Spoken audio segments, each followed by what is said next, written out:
मैं अपनी बात एक कहानी से शुरू करना चाहूँगा। वहाँ पर कुछ लोग खड़े थे, बहुत डरे और घबराए हुए थे। इसमें यहूदा का एक राजा था, सारे आदमी, उनकी पत्नियाँ और उनके बच्चे सब के सब यहोवा के सामने खड़े हुए फूट फूट कर रो रहे थे और खुद को छुड़ाने के लिए प्रार्थना कर रहे थे।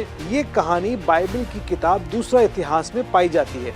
एक बहुत बड़ी सेना उनकी तरफ बढ़ी आ रही थी और इनके पास जीतने की कुछ भी आशा नहीं थी। तब उन्होंने यहोवा के सामने रोते हुए ये प्रार्थना की, हम इस बहुत बड़ी सेना के सामने कुछ भी नहीं है जो हम पर हमला करने वाले हैं और हमें नहीं पता कि इस मुसीबत की घड़ी में हम क्या करें। हमारी आंखें सिर्फ परमेश्वर आपकी तरफ लगी हैं। तो अब सवाल ये है, हम उस समय क्या करें जब परेशानी और मुसीबत में होते हैं और हमें ये नहीं पता होता कि परेशानी के समय में क्या करना चाहिए। क्या आप पर कभी किसी ऐसे इंसान ने हमला किया है जिससे आप अपने आप को बचाने में सक्षम महसूस नहीं कर रहे थे?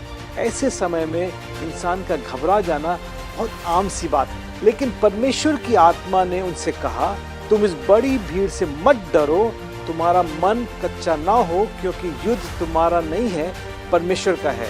तब सारी प्रजा ने यहोवा की आराधना की और राजा ने सारी सेना के सामने सब आदमियों को आज्ञा दी कि यहोवा के लिए स्तुति के गीत गाए जाएं, भजन गाए जाएं और जब वो लोग युद्ध के मैदान में जाएं तो यहोवा की महानता की प्रशंसा करते रहें।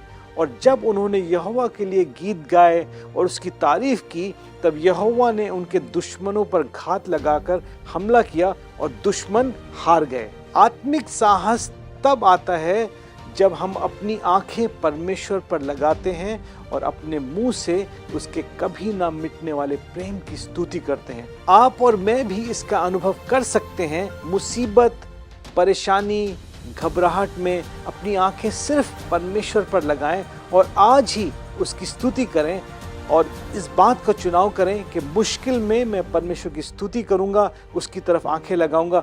परमेश्वर आपको विजय की भूमि पर रखेगा। परमेश्वर आपको आशीष देगा।